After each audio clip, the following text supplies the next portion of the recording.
শিক্ষার্থী, আমি বীরগঞ্জ বনি সরকারিতে বলি এবং বর্তমান দেশে যা অবস্থা সেখান থেকে বোঝা যায় যে আমার থেকেও ছোট বোনগুলো ধর্ষিত হচ্ছে, অথচ এই দেশে নতুন রাজনৈতিক দল কোনো স্টেপ গ্রহণ করছে না। ধর্ষককারী একের পর এক ধর্ষক করে চলেছে। দেশের কোনো নারীদের কেন নিরাপত্তা গ্রহণ করা হচ্ছে না? দেশের মধ্যে নারীদের কেন নিরাপত্তা দেওয়া হচ্ছে না? আমি বারবার বলবো যে আমাদের মতো বাচ্চাদেরকে অবশ্যই নিরাপত্তা প্রদান করা হবে।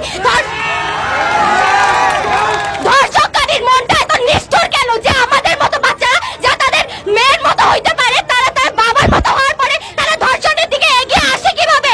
এবং বাংলাদেশের আইনকে আরো কঠোরভাবে বাস্তবায়ন করা উচিত, যার ফলে ধর্ষককারী ধর্ষণ করার আগে তার বুক কাঁপবে, হাজারবার কাঁপবে, কারণ একজন নারীকে কতটা কষ্ট করে বাঁচে থাকতে হয়, সমাজের সাথে লড়াই করতে হয়, তা সেই ধর্ষককারী জানে না। আর যদি জানতো তাহলে সেই নারীকে ধর্ষণ করা তো দূরের কথা, তার পাশ দিয়ে হেঁটে যেতে তার বুক কাঁপতো। আমি মনে করি আমাদেরকে একসাথে কাজ করা উচিত, যার কারণে ধর্ষককারীদেরকে শাস্তি দেওয়া উচিত এবং তাদের ঠিকভাবে বিচার করা উচিত এবং রাস্তা